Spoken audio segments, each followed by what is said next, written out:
हळद रुसली कुंकू हसलं या मालिकेच्या आजच्या भागामध्ये आपण पाहत आहोत.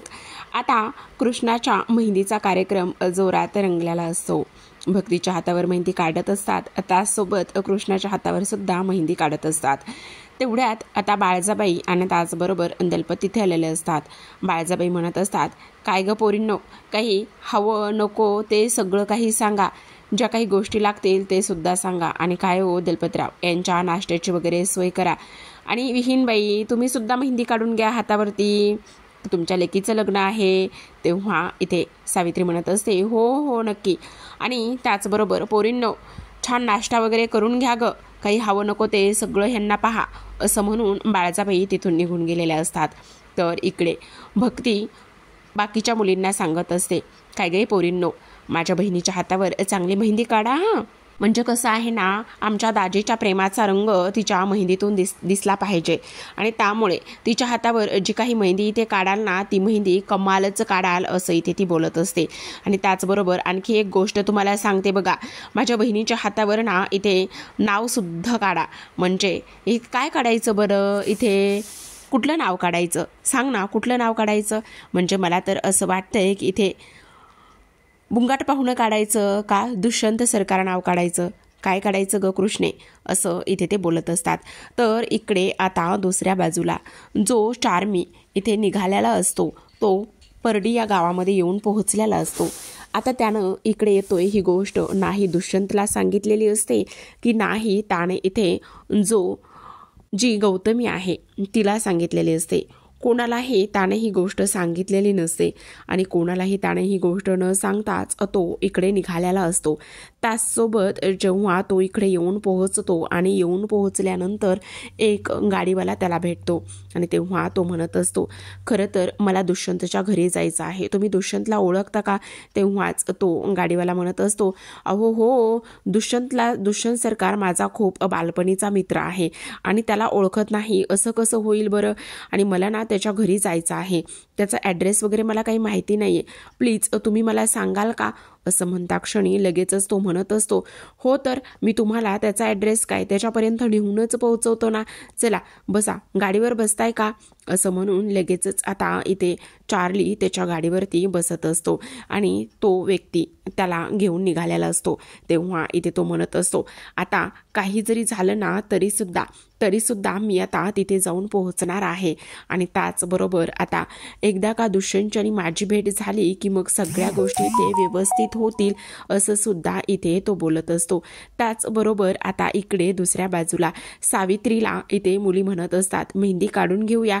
तेव्हा इथे सुरुवातीला सावित्री म्हणत असते, नाही नको, मला मेहंदी वगैरे काहीच नाही काढायची. तेव्हा ती मुलगी म्हणत असते, घ्या ना, थोडीशी तरी मेहंदी काढून घ्या, लग्न आहे ना. आणि तेव्हा सावित्री म्हणते, नाही गो, पण माझ्याकडे पैसे कुठे आहेत? अहो फ्रीमध्ये आहे आणि तुम्हाला हा खर्च करायची काही गरज नाही आहे. हा सगळा जो खर्च आहे ना, हा सगळा खर्च इकडे मुलाकडूनच होणार आहे. आणि हे सगळं ऐकल्यानंतर ती आता लगेचच म्हणत असते, काय सांगतेस, हा सगळा खर्च इथे मुलाकडून होणार आहे? मग काढ छान मेहंदी काढ आणि काय कर, थोडीशी जर शिल्लक राहिली ना तर इथे माझ्या डोक्याला सुद्धा थोडीशी मेहंदी लाव, असं आता इथे ती सांगत असते. त्याचबरोबर इकडे आता मैनावती इकडे दुष्यंतच्या जखमेवरती जसं मीठ चोळण्यासाठीच गेल्या आहेत असं इथे दाखवलेलं आहे. कारण इथे आता त्या म्हणत असतात, चला तुला मेहंदी काढायची नाहीये का? तुला सुद्धा मेहंदी इथे काढायची आहे आणि त्याचबरोबर तुझ्या लग्नाची मेहंदी आहे आणि त्यामुळे तुला का नाही काढायची?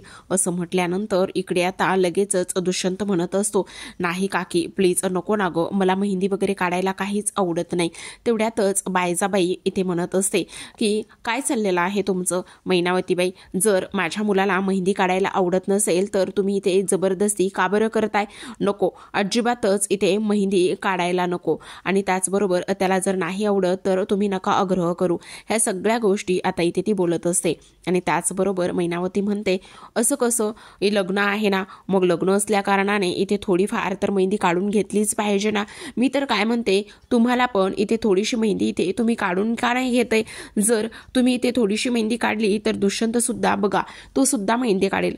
तेव्हा बायजाबाईला पुन्हा राग येत असतो. त्या इथे मैनावतीकडे खूपच रागाने बघत असतात. त्या विचार करत असतात की ही मुद्दामून ह्या सगळ्या गोष्टी इथे करते, मुद्दामून इथे माझ्या जखमेवर मीठ चोळण्याचं काम इथे ती करत आहे. काही जरी झालं ना तरी सुद्धा मी काही शांत बसणार नाहीये आणि त्याचबरोबर इथे मुद्दामूनच इथे मेहंदी काढण्यासाठी आग्रह करत आहे. असं बोलल्यानंतर आता इकडे मात्र तिच्याकडे कुठलाच पर्याय शिल्लक राहिलेला नसतो. तर आपण पाहतो की आता कृष्णाची मेहंदी ही होतच असते. जयकांत सुद्धा तिथे असतो आणि जयकांत तिथे असल्या कारणाने इथे तो पाहतो की कशा पद्धतीने आता इथे कृष्णाच्या हातावरती मेहंदी दुष्यंतच्या नावाची होत असते. आणि मेहंदी दुष्यंतच्या नावाची होत असताना कृष्णाचं लक्ष जयकांतवरती जातं. त्याचबरोबर भक्ती सुद्धा जयकांतवर पाहत असते, कारण जयकांत खूपच रागाने पाहत असतो. त्यामुळे भक्ती इथे तिला समजावण्याचं काम करते. ती म्हणत असते, ए भक्ते, चल दे सोडून, त्याच्याकडे अजिबात पाहू नकोस आणि नजर सुद्धा त्याच्यावरती टाकू नकोस, काही गरज नाहीये त्याच्याकडे पाहण्याची. आणि ह्याला कोणी बोलवलं आहे काय माहिती इथे ह्या कार्यक्रमासाठी, उगाचच कशाला आलाय माहिती नाहीये. हे सगळ्या गोष्टी इथे बोलल्यानंतर आता लगेचच इकडे दुसऱ्या बाजूला त्या बाळजाबाईच्या हातामध्ये लग्नाच्या पत्रिका आणि बरेच सामान असतं.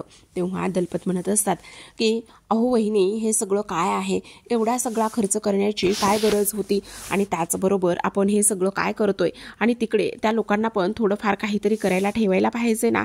आता लगेचच इकडे बाळजाबाई म्हणत असतात, हे सगळं करणं म्हणजे कशासाठी आहे, उद्याच्या संधीचं सोनं करायचं आहे. आज जरी केली ना तरी सुद्धा एकदा का हे सगळं झालं ना तर उद्या आपल्याच बाजूने सगळं काही चांगलं होणार आहे ना, म्हणून हे सगळं आपण करत आहोत. म्हणजे एकदा का ती कृष्णा ह्या घरात आली आणि आल्यानंतर आल्या पावलीच परत गेल्यानंतर सगळं काही वेचासकट वसूल होणार आहे. त्यामुळे तुम्ही नका काळजी करू. अहो वहिनी, ते सगळं खरं आहे, पण खर्च होतोच ना, होऊ द्या हो. काहीतरी मिळवण्यासाठी इथे खर्च थोडाफार केला तर काही फरक पडत नाहीये, आणि असू देत, होऊ देत थोडाफार खर्च झाला तर. असं म्हणूनच आता तुम्ही नका काळजी करू, सगळं मला पाहिजे आणि मी ठरवलं त्याच पद्धतीने ते होणार आहे, असं सुद्धा आता इथे बाळजाबाई बोलत असते. तर इथे आता कृष्णाची मेहंदी जवळपास होतच आलेली असते. आणि तेव्हा इथे भक्ती म्हणत असते, बघू दे ग कृष्णे, कशी मेहंदी दिसत आहे तुला. तेवढ्यातच ती म्हणत असते, हो ग, खरंच खूप कमाल अशी मेहंदी दिसत आहे. आणि त्यावरच आता इथे दुष्यंत पाटलांच्या मेहंदीचा रंग तुझ्यावर चांगलाच चढला आहे, असं ती बोलत असते. मग मी ह्याला ना थोडंसं साखरेचं पाणी लावायला घेऊन येते. एकदा का ह्याला थोडंसं साखरेचं पाणी लावलं की मग बघ कसा ह्या मेहंदीचा रंग तुझ्यावर चढतोय, असं म्हणून मी घेऊन येते. असं म्हणून ती तिथून भक्ती साखरेचं पाणी आणण्यासाठी निघून जात असते. त्याचबरोबर जेव्हा भक्ती साखरेचं पाणी आणायला निघून जाते आणि साखरेचं पाणी आणायला निघून गेल्यानंतर आता इकडे ती पाहते तर इथे भक्ती गेल्यानंतर एक मुलगी कृष्णाकडे आलेली असते. आणि भक्ती गेल्यानंतर एक मुलगी कृष्णाकडे येते आणि आल्याबरोबरच ती म्हणत असते, अगं कृष्णाताई, इथे ना जे बनकर काका आहेत ना त्यांची म्हैस इथे अडलेली आहे आणि त्यामुळे तुला त्यांनी ताबडतोब बोलवलेलं आहे. आणि त्याचबरोबर आता इकडे कृष्णा म्हणत असते, काय काय सांगतेस, आणि आत्ता ह्या वेळेला, हो, आणि इथे मदत करायला सुद्धा कोणीच नाहीये, त्यामुळे मला खूप काळजी वाटते आणि त्यामुळे मला असं वाटतंय की तू लवकरात लवकर तिकडे यावेस म्हणून, आणि तुला बोलवलेलं आहे. तर आता लगेचच इथे जी कृष्णा आहे तिला सगळेजण समजावण्याचा प्रयत्न करतात, पण इकडे ती म्हणत असते, नाही नाही, मला जावंच लागेल आणि त्यांनी अशा वेळेला मला बोलवलं नसतं खरं तर, पण नक्कीच प्रॉब्लेम असेल म्हणून मला जावं लागेल. आता तिथून ती निघालेली असते. लगेच जयकांतने त्याच्या माणसाला फोन केलेला असतो आणि हे बघा, आता पाखरू पिंजऱ्यातून बाहेर पडलेला आहे. एकदा का पिंजऱ्यातून पाखरू बाहेर पडले आणि त्याचबरोबर तुम्ही लगेचच त्याला गाठायचं आहे, लगेचच त्याला गाठायचं आहे. आणि त्याचबरोबर इथे जे काही जयकांतला हवं असतं तेच इथे त्याला मिळतं. जोपर्यंत जयकांतला त्या गोष्टी मिळत नाही तोपर्यंत काही तो शांत बसत नाही, असं जयकांत म्हणत असतो. असं म्हणून लगेचच आता तो कृष्णाकडे निघणार असतो. त्याचबरोबर आता इकडे चार्लीला जो माणूस असतो तो एका जंगलामध्ये घेऊन गेलेला असतो. आणि जंगलामध्ये घेऊन गेल्यानंतर तो म्हणत असतो, दुष्यंत ह्या जंगलामध्ये राहतोय, बापरे, तो तर, अहो असं काय करताय, इथे दुष्यंत तर म्हटला होता की त्याचा खूप मोठा वाडा वगैरे आहे म्हणून, मग तुम्ही मला इथे कुठे घेऊन आलेला आहात. तेव्हाच इथे आता तो माणूस त्याची कॉलर पकडतो आणि त्या माणसाने इथे त्याची कॉलर पकडल्याबरोबर तो म्हणत असतो, अच्छा, तुला तिकडे जायचं आहे का, कुठे जायचं आहे तुला, दुष्यंतच्या वाड्यावरती जायचं आहे. अरे मग दुष्यंतच्या वाड्यावरती हाच तर वाडा आहे ना. असं बोलल्याबरोबरच आता तो म्हणत असतो, अहो काय हवंय तुम्हाला, हा दुष्यंतचा वाडा नाहीये, मला दुष्यंतच्या वाड्यावर जायचं आहे. असं म्हणून तो लगेचच विचार करत असतो, हो का, तुला दुष्यंतच्या वाड्यावर जायचंय. आणि त्याचसोबत इथे चल जे काही अंगावर आहे ना सगळं ते सगळं काढून दे. अहो माझ्याकडे काही नाही आहे, असं काय करताय. पण ती व्यक्ती मात्र इथे त्याच्याकडून सगळ्या काही गोष्टी इथे काढून घेण्याचं काम करते. जे काही हातामध्ये रिंग्स असतात, बॅग, त्याचबरोबर इथे घड्याळ, हे सगळं सगळं काही वॉलेटमध्ये जे काही त्याच्याकडे पैसे असतात ते सगळं काढून घेण्याचा प्रयत्न करत असतात. आणि त्याचबरोबर आता चार्लीकडे सुद्धा कुठलाच पर्याय शिल्लक राहिलेला नसतो. शेवटी त्याला जे काही त्याच्याकडे असतं ते सगळं काही काढून द्यावं लागत असतं. आपण इकडे पाहतो की आता भक्ती साखरेचं पाणी घेऊन आलेली असते आणि भक्ती जेव्हा साखरेचं पाणी घेऊन खाली येते आणि पाहते तर तिथे कृष्णा नसते.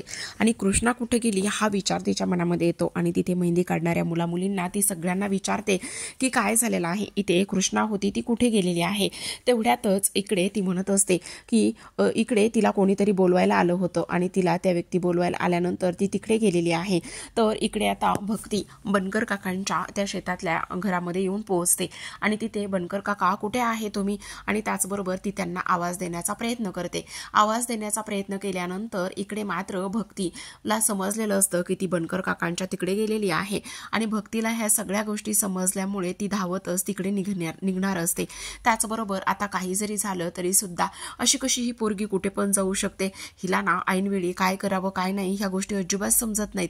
आणि त्याचबरोबर तिला ती गोष्ट आठवते कशा पद्धतीने इथे आता जो जयकांत आहे तो भक्तीकडे पाहत असतो. आता इकडे ती जाऊन पोहोचलेली असते पण आतापर्यंत तरी तिला तिथे कोणीच दिसलेलं नसतं. इकडे दुष्यंत फोनवर बोलत असतो. तेवढ्यातच आढळराव तिथे येतात आणि म्हणत असतात दुष्यंता. तेवढ्यातच दुष्यंत थांबतो आणि म्हणत असतात हे बघ मला माहिती हा लग्न करण्याचा जो निर्णय आहे तो कुठल्या आणि कशा परिस्थितीमध्ये घेतलायस हे मला माहिती आहे. तेवढ्यातच आता दुष्यंत म्हणत असतो मला ह्या निर्णयावर कोणाचंही मत घ्यायचं नाही आहे किंवा माझ्या निर्णयावर कोणी टिप्पणी करावी, कोणी काही बोलावं ही माझी अजिबातच इच्छा नाही आहे. असं बोलल्यानंतर आता मात्र इकडे हे सगळं काही बोलत असताना दुष्यंत तिथून निघून जातो. सरळ सरळ आढळरावांकडे तो इकडे इग्नोर करून तिथून निघून गेलेला असतो. त्यासोबत तो तर निघून जातो पण इकडे आढळराव मात्र खूप काही गोष्टींचा इथे विचार करत असतात. तर इकडे आपण पाहतो की आता जी भक्ती आहे ती बनकर काकांच्या घरापाशी येऊन पोहोचलेली असते. ती पाहते तर घराला कुलूप असतं आणि त्याचबरोबर ती विचार करते की इथं तर घराला कुलूप आहे. ओ बनकर काका, ओ बनकर काका म्हणून आवाज देण्याचा प्रयत्न करत असते पण आवाज दिल्यानंतर सुद्धा कोणीच ओ देत नाही. आणि तेव्हा भक्ती इकडे एक आजूबाजूला पाहते पण तिला कोणीच सापडत नाही. त्यामुळे ती थोडीशी अस्वस्थ झालेली असते. त्याचबरोबर ती विचार करते की बापरे माझ्या कृष्णीचा जीव कुठला धोक्यात तर वगैरे तर नाहीये ना, काय झालेलं असेल, कुठे असेल माझी कृष्णी, असा इथे ती विचार करत असते. त्याचबरोबर ती धावतच आता पुन्हा लग्न घरी येते. आता लग्न घरी आल्यानंतर इकडे दुष्यंत तिला समोर दिसतो आणि दुष्यंत तिला समोर दिसल्यानंतर इथे लगेचच ती दुष्यंतला सगळं काही गोष्टी इथे सांगण्याचा प्रयत्न करत असते. ती म्हणत असते दुष्यंत सरकार इथे असा मेसेज आला होता, म्हणजे इथे कृष्णाला बनकर काकांच्या घराकडे बोलवलं होतं, त्यांची म्हैस काहीतरी झालेला आहे म्हणून, आणि तिकडे कृष्णी कसलाच विचार न करता गेली. आणि त्याचबरोबर गेल्यानंतर मी आता तिथे जाऊन आले तर त्यांच्या घराला कुलूप आहे आणि कुलूप असल्या कारणाने मला आता खूप काळजी वाटते, माझी कृष्णी कुठल्या संकटात तर नसेल ना. तेव्हा इथे तो विचार करत असतो तुम्ही नका काळजी करू, मी आहे ना, मी तिला काहीच होऊ देणार नाही. त्यावरच आता भक्ती म्हणत असते मी तुमच्या पाया पडते, हात जोडते, पण माझ्या कृष्णीला वाचवा, माझ्या कृष्णीला इथे तुम्ही लवकरात लवकर घेऊन या प्लीज. असं म्हणूनच आता भक्ती इथे दुष्यंत समोर हात जोडून विनंती करत असते. पण इकडे मात्र आता लगेचच दुष्यंत म्हणत असतो तुम्ही नका काळजी करू, मी शोधतो तिला आणि त्याचसोबत तुमची बहीण तुमच्यासमोर सुखरूप असेल, असं सुद्धा इथे तो बोलत असतो. त्याचबरोबर आता भक्ती इथे देवाकडे प्रार्थना करत असते हे गणराया, हे गणपती बाप्पा, माझ्या कृष्णीला काही होऊ देऊ नकोस, तिला सुखरूप घरी येऊ दे. तिच्या आयुष्यामध्ये आता कुठे जाऊन आनंद येत होता आणि तिच्या आयुष्यामध्ये आता आनंद येत असताना आता इथे तिच्या आयुष्यामध्ये पुन्हा इथे दुःख नकोय, असं इथे ती बोलत असते. आता ह्या सगळ्या गोष्टी बोलत असताना आपण पाहतो की आता इकडे जी कृष्णा आहे तिला एका अंधाऱ्या खोलीमध्ये बंद करून ठेवलेलं असतं. खरं तर हे एक स्टोर रूम सारखं किंवा अडगळीच्या खोलीसारखं असतं. आणि हे सगळं आता पाहिल्यानंतर इकडे कृष्णाला खूप रडायला येतं असतं, तिला खूप वाईट वाटत असतं. ती म्हणत असते हे सगळं कोणी केले आणि कोण आहे का इथे, दुष्यंत सरकार वाचवा मला, असं म्हणून दरवाजाला मारत असते, इकडून तिकडून आवाज देण्याचं काम करत असते. इथे आहे का कोणी, प्लीज वाचवा मला, इथे आहे का कोणी, माझा आवाज येतोय का, दुष्यंत सरकार, दुष्यंत सरकार म्हणून ओरडत असते. तेवढ्यातच समोरचा दरवाजा उघडला जातो आणि समोरचा दरवाजा उघडल्यानंतर ती बाहेर पाहते तर समोरून इथे एक व्यक्ती आलेली असते, जी व्यक्ती इथे तिच्यासाठी स्पष्टपणे अनोळखी असते. म्हणजे पूर्ण व्यक्तीने त्या तोंडाला इथे गुंडाळलेलं असतं. अपूर्ण व्यक्तीने तोंडाला गुंडाळल्यानंतर फक्त त्याचे डोळे उघडे असतात आणि डोळे दिसत असतात. त्याचबरोबर कृष्णा म्हणत असते, कोण आहात तुम्ही, तुम्ही कोण आहात, प्लीज माझ्याजवळ येण्याचा प्रयत्न करू नका, तिथेच थांबा, प्लीज माझ्याजवळ तुम्ही येऊ नका, प्लीज तिथेच थांबा, कोण आहात तुम्ही, दुष्यंत सरकार वाचवा मला, दुष्यंत सरकार वाचवा मला, तुम्ही कोण आहात, कोण आहात, असं म्हणून ती अरडाओरडा करत असते. हे बघा तुम्ही माझ्यासोबत तसलं काय बी करू नका, हा हे बघा इथे ना मला एक काम करायचं आहे, ती इथे म्हणत असते. हे बघा तुम्ही माझ्याजवळ येण्याचा प्रयत्न करू नका, प्लीज लांब राहा माझ्यापासून, प्लीज जवळ येऊ नका, नका असं करू, प्लीज प्लीज कोण आहात तुम्ही, प्लीज माझ्याजवळ येऊ नका, माझ्याजवळून लांब राहा ना, प्लीज ह्या सगळ्या गोष्टी तुम्ही नका करू. हे बघा माझं लगीन आहे, ओ माझं लगीन आहे, माझं लगीन आहे, तुम्ही नका हो असं करू, असं म्हणून जीवाचा आटापिटा करत, जीवाचं रान करत इथे आता त्याला विरोध करण्याचं इथे कृष्णा काम करत असते. पण इकडे त्याचे फक्त डोळे उघडे असतात. काही जरी झालं तरी सुद्धा आज हिच्या चेहऱ्याला, हिच्या हाताला लागलेली जी दुष्यंतच्या प्रेमाची लाली आहे, दुष्यंतच्या नावाची हिच्या हाताला लागलेली मेहंदी आहे, ती मी इथे पुसून टाकणार, मोडून टाकणार, ही कृष्णा फक्त माझी आहे असा त्याच्या मनामध्ये सगळं असतं. त्याचबरोबर तिला तो खाली पाडतो आणि खाली पाडल्यानंतर पुन्हा पकडतो आणि पकडल्यानंतर आता त्याचा हात तिच्या मानेपाशी असतो, अगदीच तोंडाजवळ गेलेला असतो. तेव्हा लगेचच आता कृष्णा जोरातच त्याच्या हाताला चावा घेते आणि जोरातच चावा घेतल्यानंतर बाजूला होतो. तेवढ्यातच दरवाजा जोरात उघडलेला असतो. दरवाजा जोरात उघडल्यानंतर समोरचं दृश्य पाहून इथे मात्र जो दुष्यंत आहे त्याला खूपच मोठा धक्का बसतो. इकडे जोरातच कृष्णा दुष्यंत सरकार म्हणून ओरडलेली असते. जोरातच दुष्यंत सरकार म्हणून ओरडणारी कृष्णा जेव्हा दुष्यंतकडे पाहते तेव्हा दुष्यंत खूपच जास्त रागाने चेकाळलेला असतो. तो विचार करत असतो, कोण आहे हा माणूस आणि त्याचबरोबर इथे माझ्या होणाऱ्या बायकोच्या अंगावर हात टाकायची याची हिंमत कशी झाली. आता जयकांत हे सगळं काही उघड्या डोळ्यांनी पाहत असतो.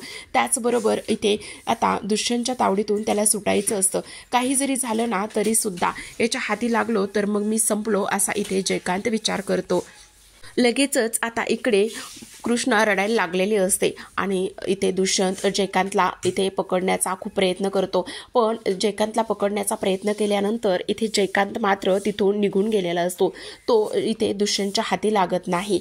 तेवढ्यातच आता कृष्णा जोरातच रडत असते आणि जोरात रडत असताना ती धावतच जाते आणि धावत जाऊन इथे ती दुष्यंतला मिठी मारत असते. खूप घाबरलेली असते आणि रडत असते आणि तेव्हा दुष्यंतला सुद्धा समजत नाही की तिला कसं सावरावं, काय करावं म्हणून. त्याचबरोबर प्रेक्षकांनो आजच्या भागामध्ये एवढंच. उद्याचा भाग आपण पाहत आहोत की आता घाबरलेल्या कृष्णाला दुष्यंतने सावरलेलं असतं. तिथेच एका माठामध्ये पाणी असतं आणि ते पाणी तो तिला प्यायला देत असतो आणि समजवत असतो. तो म्हणत असतो, हे बघ मी तुला प्रॉमिस करतो की ज्या माणसाने तुझ्या अंगावर हात टाकलेला आहे त्याला मी अद्दल घडवल्याशिवाय शांत बसणार नाही. काही जरी झालं तरी सुद्धा त्याला मी शोधून काढेन आणि तुला मी न्याय मिळवून देईन. त्याचबरोबर आयुष्यभर तुझं रक्षण करेन. इकडे आता जो जयकांत आहे तो तर तिथून निसटलेला असतो आणि म्हणत असतो, यावेळी हे पाखरू माझ्या हातातून निसटलेलं आहे. पण सगळ्यात महत्त्वाची गोष्ट म्हणजेच की काही जरी झालं तरी सुद्धा दुष्यंत नावाची जी मेहंदी तिच्या हातावर आहे ती मी मोडली आणि त्याचबरोबर त्या मेहंदीचा रंग सुद्धा मी खूप काळ टिकू देणार नाही असं सुद्धा इथे तो बोलत असतो. त्याचबरोबर आता दुष्यंतने कृष्णाला सावरलेलं असतं, तिला आधार दिलेला असतो आणि वचन सुद्धा दिलेलं असतं की तुझं रक्षण मी करेल आणि त्याचबरोबर माझ्या आयुष्यामध्ये तू माझी एक जबाबदारी आहे आणि त्याचबरोबर मी तुझं सदैव रक्षण करेल असं आता इथे दुष्यंत कृष्णाला सांगत असतो. तर प्रेक्षकांनो पाहत रहा हळद रुसली कुंकू हसलं या मालिकेचे छान छान भाग. भेटूयात पुढील भागात. तोपर्यंत धन्यवाद.